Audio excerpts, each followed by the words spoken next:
Et bienvenue sur la chaîne de ceux qui allient investissement, collection et passion. Aujourd'hui, comme vous avez pu le voir dans le titre, on va parler de pourquoi c'est intéressant de commencer l'investissement avec Pokémon, de s'intéresser à certaines notions, à fructifier son argent, etc. Et surtout, on va voir pourquoi c'est intéressant de commencer maintenant sur Pokémon. Parce que ça aurait pu être intéressant il y a 1 an, 2 ans, 5 ans, mais pourquoi c'est intéressant maintenant? Alors, évidemment, c'est toujours plus intéressant de commencer plus tôt. Comme disait Warren Buffett dans les marchés traditionnels, alors il me semble que c'est lui qui a dit ça, le meilleur moment pour commencer l'investissement, c'était il y a 20 ans. Le deuxième meilleur moment, c'est aujourd'hui.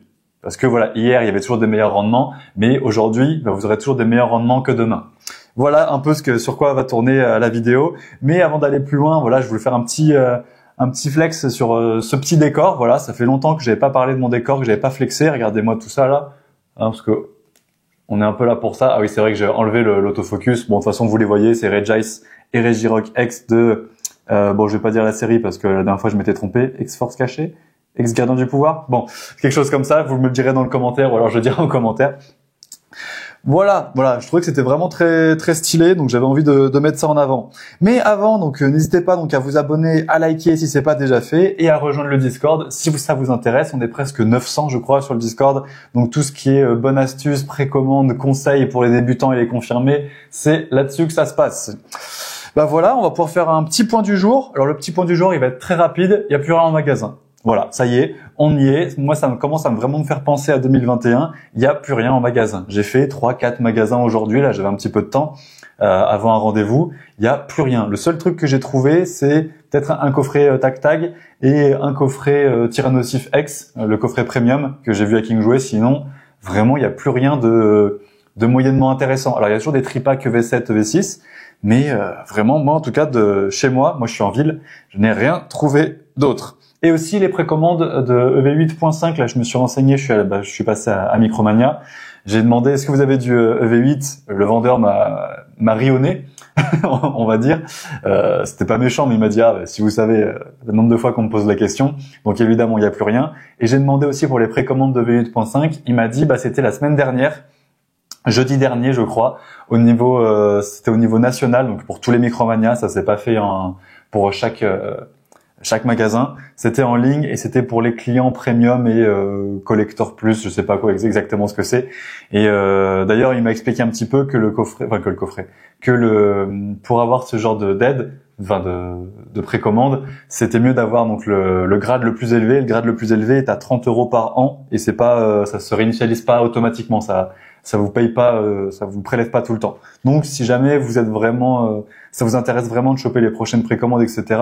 Pourquoi pas? Moi je l'ai pas parce que je suis pas non plus un fan de Micromania, mais on va dire que si ça permet d'avoir des ETB EV8.5, et avec une ETB prix retail, vous l'avez remboursé. Donc à voir. Bon, évidemment là c'est déjà passé. En tout cas c'est passé pour les précommandes des ETB. Comme vous le savez, EV8.5 ça va arriver petit à petit, des nouveaux items vont arriver un peu toutes les semaines, tous les mois, pendant 4 mois à peu près. Voilà. Et on peut passer directement au sujet du jour. Là, on a un petit peu blablaté, on est un petit peu sorti du sujet, mais on va revenir directement. Est-ce que commencer l'investissement avec Pokémon, c'est une bonne idée? Et est-ce que commencer maintenant l'est aussi? Donc, est-ce que commencer maintenant? J'ai répondu pour les investissements généraux que oui, c'est toujours une bonne idée de commencer maintenant plutôt que demain, et c'était toujours une meilleure idée de commencer hier, même si vous arrivez sur un top de marché. Donc le premier point, parce que j'ai 5 points aujourd'hui à propos de tout ça. Le premier point, c'est que commencer aujourd'hui avec Pokémon, ça peut vous permettre d'avoir un premier capital intéressant sans prendre de gros risques. Si vous arrivez maintenant, si vous avez réussi à avoir un petit peu de EV8, à acheter des séries ou des coffrets, des petits coffrets Ursacking, même des UPC, les UPC Terrapagos sont très intéressantes, je le répète. Si vous avez réussi à amasser un petit peu d'items que vous n'avez pas ouvert, c'est très important évidemment, parce que si vous ouvrez, vous êtes très très très rarement rentable et surtout vous perdez vous perdez de la valeur à ouvrir et c'est de la chance. On va vraiment différencier sur cette chaîne pour les nouveaux chance, gambling et investissement. L'investissement c'est pas quelque chose de sûr, mais c'est beaucoup plus certain que du hasard. Voilà, on essaie avec les statistiques, on voit que le marché comment il monte, qu'est-ce qui monte pas en règle générale, et on s'aide de ce qui s'est passé précédemment pour essayer de comprendre ce qui se passera dans le futur. Même si c'est plus compliqué que ça, mais voilà, vous avez compris, vous voyez que les items, par exemple, je le répète tout le temps, mais un item avec Pikachu, très souvent, ça monte. Voilà, le TBA monte, le blister il monte, etc. Et donc, commencer dès aujourd'hui, ça peut vous permettre d'avoir un petit début de capital qui, dans 1 an, 2 ans, 3 ans, si vous continuez à tous les mois, tous les trimestres, toutes les semaines, à acheter des items qui vous paraissent intéressants, vous allez pouvoir prendre de la connaissance, prendre de la data, comprendre ce qui monte pas. On en parle toujours sur cette chaîne, donc si vous regardez la chaîne, normalement vous commencez à comprendre aussi comment ça fonctionne. Et ça va vous permettre de prendre de l'expérience et de voir ensuite par la suite, parce que tous les marchés financiers sont un petit peu basés sur les mêmes choses. Il faut comprendre d'où viennent les hypes, comprendre pourquoi ça monte pas. Et si vous comprenez que vous avez acheté une ETB EV6.5 et vous dites pourquoi ça marche pas, et ben vous pourrez transposer ça plus tard si ça vous intéresse. Évidemment, on va en reparler plus tard.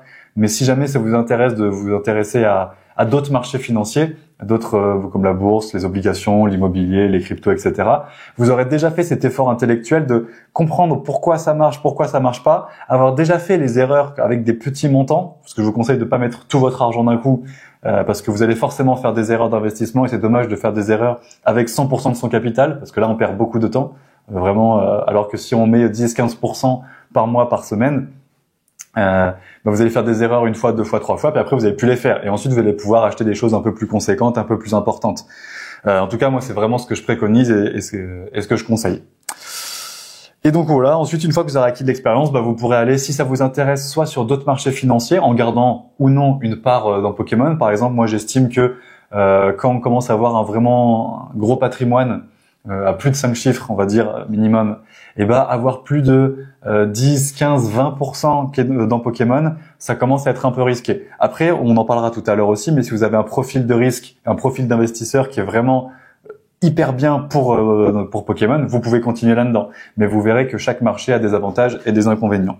Le point numéro 2, donc je viens d'en parler, ça vous peut commencer à investir maintenant et commencer à investir dans Pokémon, dans quelque chose que vous aimez et que vous connaissez déjà, parce que les actions et tout ça, les cryptos, ça peut faire peur, même si c'est pas si compliqué que ça. Pokémon, vous connaissez, vous savez que Noctali, Rayquaza, Pikachu, ils sont hype, que les Regice, en règle générale, c'est pas des légendaires qui sont très très aimés. Par exemple, moi, c'est des cartes que j'aime bien, mais c'est pas ça qui va faire péter une série, alors que voilà, ça, vous voyez, juste avec les illustrations, on sait que ça va être un gigabanger. Et aujourd'hui, il est entre 25-30 € le booster.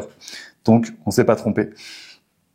Et donc, si ça va vous permettre donc de connaître votre profil d'investisseur. Est-ce que vous avez un profil un peu modéré? Est-ce que vous avez et je vais expliquer tout ça juste après. Est-ce que vous avez un profil patient? Est-ce que vous avez un profil où il faut vraiment que ça aille très vite? Est-ce que vous avez un profil plus risqué? Est-ce que vous avez un profil où vous vous rendez compte que vous apprenez vite et que finalement, là où tout le monde dit non, ça c'est pas une bonne idée, vous êtes persuadé que c'est une bonne idée et vous trouvez plus tard que vous avez raison. Est-ce que vous êtes justement du genre à suivre le marché, à faire ce qui est facile? Il y a un Pikachu sur une ETB, j'en prends plein, je sais que c'est une valeur sûre.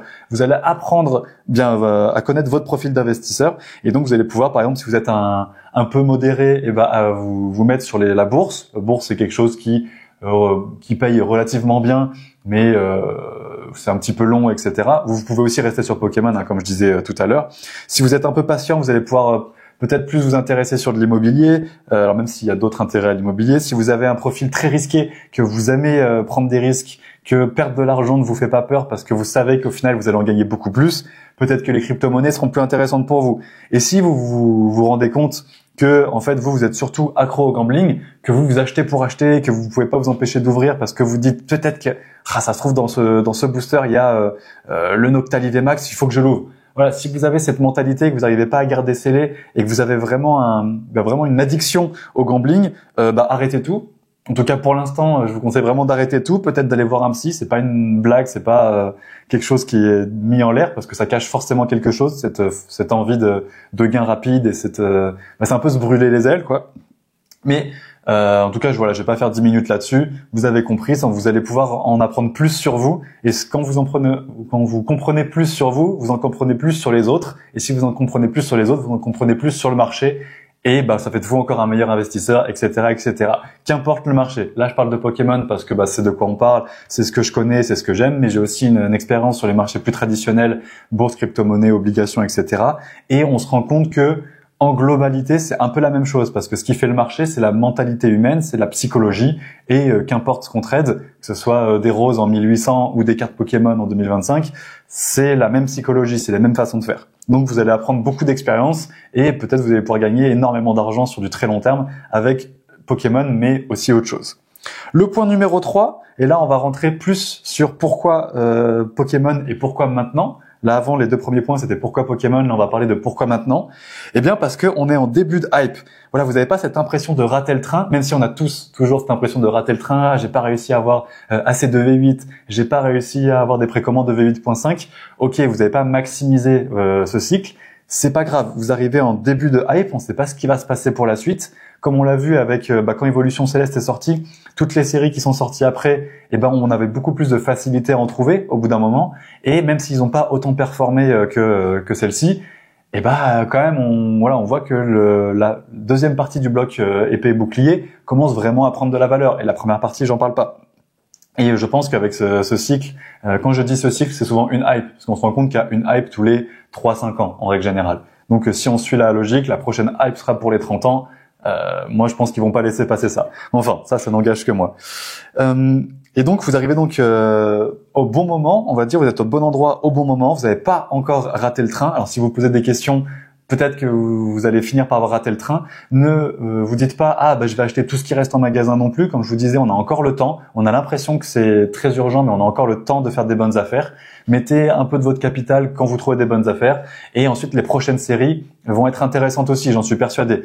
Pokémon Company sont extrêmement bons dans ce qu'ils font. Ils vont pas laisser retomber cette hype tout de suite. Ça, c'est moi qui vous le dis. Et en plus, on sait que d'ici juin, juillet, il y a la série Rocket qui va arriver. Je suis persuadé qu'ils vont tout faire pour préserver la hype jusqu'à ce moment-là, en tout cas. Et ensuite, donc vous n'avez pas l'impression, vous n'avez pas encore raté le train, et surtout, vous n'avez pas connu les un an et demi de purge qu'on a eu juste avant. Ou alors vous les avez connus, comme moi, entre les deux, avec ce début de nouveau bloc. Donc le bloc, c'est le écarlate et violet pour ceux qui débutent. Peut-être que vous avez lâché à Zénith Suprême, vous avez fait Zénith Suprême, c'est incroyable, et là on arrive EV1, EV2, EV3 qui finalement il y a du Dracofeu, mais on a mis du temps et il tombe facilement, et la hype n'est pas de retour. Peut-être que vous avez lâché. Après, on a commencé à vous parler de Ogerpon, Terrapagos, qu'est-ce que c'est tout ça. On se rend compte, et on se rend compte souvent plus tard, que finalement, c'était pas des si mauvaises séries que ça. Il y a même EV7, EV6, EV5 qui, moi en tout cas, j'apprécie beaucoup. J'ai vraiment du mal avec le début de bloc. Mais il y a beaucoup de gens qui ont quitté et qui sont en train de revenir. Il y a ça, c'était un peu mon cas. Moi, j'ai beaucoup moins acheté de cartes à ce moment-là. J'ai beaucoup moins stocké aussi. Et il y a aussi les nouveaux qui vont arriver, donc vous n'avez pas encore raté le train, c'est vraiment important de s'en rendre compte, mais commencez à vous y intéresser vraiment si vous voulez pas rater ce cycle. Vous allez pouvoir avoir beaucoup d'expérience, comme on disait en point numéro 1, et le réutiliser avec un plus gros capital quand tout ça aura monté. Franchement, c'est génial. Et ensuite, on peut arriver directement au point numéro 4, qui est un petit peu dans la même veine. Vous arrivez en début de hype et surtout, vous arrivez avant 8.5. Vous allez pouvoir voir les prix évoluer, comprendre comment une hype se pose, parce que 8.5, c'est une hype dans une hype. Vous allez pouvoir apprendre énormément de choses très très vite. Vous allez pouvoir voir comment les prix évoluent. On peut voir que les ETB sont toujours pas sortis, que le prix a déjà augmenté en règle générale, comme même chez les professionnels, on commence à en trouver jusqu'à 80 €. Vous allez pouvoir voir comment ça fonctionne. Est-ce que ça va retomber? Est-ce qu'en termes de stock, ils vont en avoir plus que prévu? Spoiler, non. Parce que toutes les boutiques disent qu'il va y avoir des cuts. Donc des cuts, ça veut dire qu'ils en ont prévu d'en avoir 50. Ils vont en avoir que 20, par exemple. Et c'est souvent ce qui se passe avec les séries très très hypées. C'est ça qui va créer en plus encore plus la hype et qui va faire que les prix augmentent parce qu'il y a beaucoup plus de demandes, beaucoup moins d'offres. Donc mathématiquement, ça peut faire qu'augmenter. Mais ça, vous allez pouvoir le voir, vous allez pouvoir voir le prix évoluer au jour le jour, voir comment la communauté tourne autour de tout ça, et vous allez comprendre et pas arriver juste en vous disant, voilà, cet ETB, elle coûte 150 €. Pourquoi? Je sais pas. Voilà, parce que là, vous allez pouvoir voir les choses. Et je sais que quand on n'a pas forcément l'expérience, on peut se dire, ouais, moi je m'en fiche, je veux juste acheter cet ETB, mais comprendre d'où on vient, pourquoi on y va, ça va vraiment vous aider pour les prochains cycles, pour les prochaines bonnes affaires que vous allez pouvoir trouver, pour les prochaines séries, si vous allez sur d'autres marchés financiers, etc. C'est relativement la même chose. Je dis relativement parce qu'évidemment, c'est jamais exactement pareil, mais si vous avez une bonne capacité à apprendre et à vous adapter, ça va vraiment vous apprendre énormément de choses. Et ensuite, le point numéro 5, vous arrivez à un moment charnière sur Pokémon. Vous allez pouvoir apprendre, donc comme je disais, vraiment apprendre beaucoup de choses très rapidement. Vous allez apprendre les séries, pourquoi ça monte plus vite. Vous allez voir que ça monte beaucoup plus vite en règle générale. Ça va vraiment être un condensé d'expérience. Ça monte plus vite. Ça se vend plus vite vu qu'il y a plus de monde sur le marché. Si je mets cette TTB en vente, même à 5 euros un peu plus cher ou au prix de vente à 75-80 euros, je crois qu'elle est actuellement, et ben ça va partir vite. Alors que quand on est en creux de hype, et si vous mettez pas votre booster un petit peu moins cher, il va avoir un petit peu de mal à partir. Ça, encore une fois, ça dépend de la liquidité dont vous avez besoin. Est-ce que vous avez besoin de débloquer de l'argent et des fonds rapidement ou non? Mais vous allez voir qu'en hype, tout va très vite. Vous mettez un truc en vente, une carte, un booster, un coffret, une ETB, ça part très vite. Ou alors si ça part pas, vous allez avoir des retours très rapidement. Des gens vont essayer de vous le négocier parce que vous l'avez mis trop cher, ou alors vous l'avez mis pas assez cher. Et là, il y a vraiment plein de gens qui vous allez recevoir des dizaines de messages dans la journée.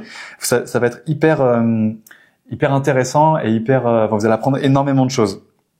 Et ça vous permettra, c'est ça qui est un petit peu pour moi la conclusion de cette vidéo, ça vous permettra on revient au point numéro 1, d'avoir un bon capital parce que vous avez acheté en début de hype, peut-être que vous avez revendu au milieu, fin de hype ou début de prochain cycle et de prochaine hype. Vous allez avoir un bon petit capital et pouvoir appréhender le prochain cycle avec ce capital et pourquoi pas donc vous intéresser à d'autres marchés financiers avec ce capital qui au final, vous aurez peut-être fait je vais dire n'importe quoi, mais si vous avez acheté pour 500 euros, peut-être que pour le prochain cycle, dans 2-3 ans, en fonction de ce que vous avez acheté, ça vaudra peut-être 1500 euros. C'est pas du tout déconnant, hein, juste un booster qui fait x3, Évolution Céleste a déjà fait beaucoup plus. Le TB, si celle-ci vaut 100-150 euros dans 3-4 ans, vraiment je serais pas étonné. Donc faire un x3, c'est pas du tout déconnant.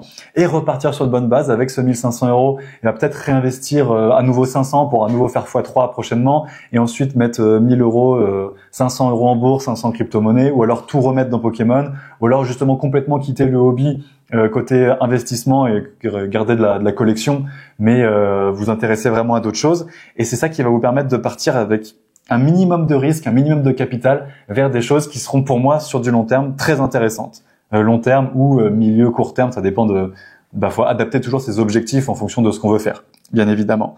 Et voilà qui va conclure cette vidéo. Je trouve qu'elle est déjà assez longue comme ça. J'espère qu'elle vous aura plu, j'espère que ça aura éclairci pas mal de petites choses. N'hésitez pas à me dire vous dans les commentaires si vous voyez d'autres points intéressants de pourquoi c'est intéressant de commencer l'investissement par Pokémon et pourquoi maintenant. Dites-moi aussi si vous n'êtes pas d'accord, tout en restant courtois bien évidemment. Et je vous dis à très bientôt pour une prochaine vidéo. Collectionnez, investissez bien. Bon courage pour les fêtes de Noël, même s'il y aura des vidéos avant. Bon courage pour trouver des items en magasin. Et tenez-nous au courant sur le Discord ou en commentaire. Allez, je vous prends pas plus de temps. Ciao, à bientôt.